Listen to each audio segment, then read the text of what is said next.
দেশের এভিয়েশন খাতের ইতিহাসের সবচেয়ে বড় মেগা প্রকল্প হজরত শাহজালাল আন্তর্জাতিক বিমানবন্দরের অত্যাধুনিক থার্ড টার্মিনাল অবশেষে চালু হতে যাচ্ছে।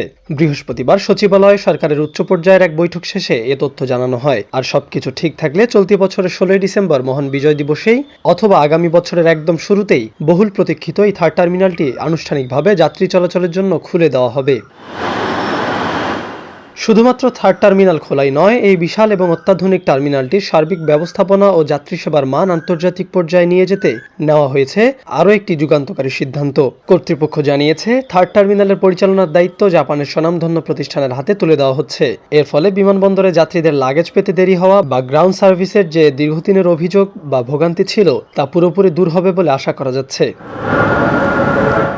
অত্যাধুনিক বোর্ডিং ব্রিজ, স্বয়ংক্রিয় ইমিগ্রেশন ব্যবস্থা ও সুবিশাল লাউঞ্জ মিলিয়ে এই থার্ড টার্মিনাল দেশের আকাশপথের যোগাযোগ ব্যবস্থায় এক অভাবনীয় বিপ্লব নিয়ে আসবে। দীর্ঘদিন ধরে সাধারণ যাত্রী এবং প্রবাসীদের বিমানবন্দরে যে ধরনের উন্নত সেবার স্বপ্ন দেখে আসছিল, জাপানিদের দক্ষ গ্রাউন্ড হ্যান্ডলিং এবং নতুন টার্মিনালের আধুনিক সুবিধার মাধ্যমে এবার তা বাস্তবে রূপ নিতে যাচ্ছে। ডিসেম্বরে বা নতুন বছরের শুরুতে এই মেগা প্রকল্পটি উদ্বোধনের সাথে সাথে দেশের এভিয়েশন খাত আন্তর্জাতিক অঙ্গনে এক নতুন উচ্চতায় পৌঁছাবে এবং যাত্রীদের আকাশ যাত্রায় অভিজ্ঞতা হয়ে উঠবে আরও স্বাচ্ছন্দ্যময়, এমনটাই আশা সংশ্লিষ্টদের।